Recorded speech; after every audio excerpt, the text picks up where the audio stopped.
क्यों डिप्रेशन में चली गई थी आम्रपाली दुबे? 3 महीने की शूटिंग से बना ली थी दूरी। क्या एक एक वक्त काटना मुश्किल हो गया था एक्ट्रेस के लिए? भोजपुरी एक्ट्रेस आम्रपाली दुबे ने हाल फिलहाल में एक ऐसा खुलासा किया है जो शायद उनके फैंस को हैरान कर दे। किसी ने सोचा भी नहीं होगा कि बड़े पर्दे पर और कई सारे इंटरव्यूज पर अपने चुलबुले अंदाज से सबको खुशनुमा करने वाली आम्रपाली एक वक्त डिप्रेशन का भी शिकार हो चुकी हैं और इस लेवल का डिप्रेशन की 3 महीने के लिए काम से दूरी तक बना ली थी। इस बारे में आम्रपाली ने बताया, आखिर क्या हो सकता है कारण? कोई फेल रिलेशनशिप या फिर प्रोफेशनल लाइफ को लेकर कोई टेंशन, फैमिली से मिला कोई दबाव? क्या है जिसकी वजह से आम्रपाली डिप्रेशन में चली गई थी? तो आपको बताते हैं कि डिप्रेशन में जाने का कारण ना तो कोई फेल रिलेशनशिप है, ना ही फैमिली का कोई टेंशन और ना ही प्रोफेशनल प्रेशर, बल्कि आम्रपाली के डिप्रेशन में जाने का कारण बनी है श्रीदेवी। जी हाँ, सही सुन रहे हैं आप। श्रीदेवी की मौत की खबर को सुनने के बाद जहां पूरे देश में एक्ट्रेस की मौत का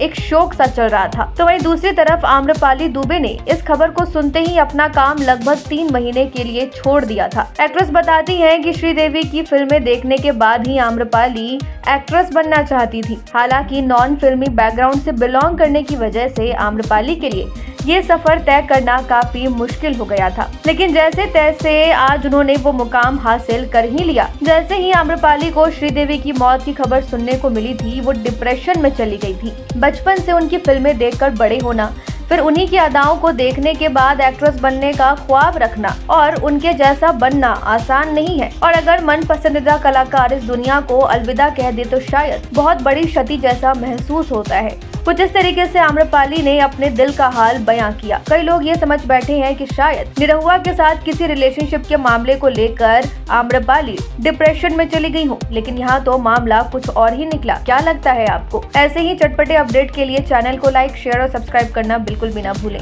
पूर्वांचल लाइव की ऐसी ही लेटेस्ट और चटपटी अपडेट्स और गॉसिप के लिए बने रहिए अपने फेवरेट चैनल पूर्वांचल लाइव के साथ।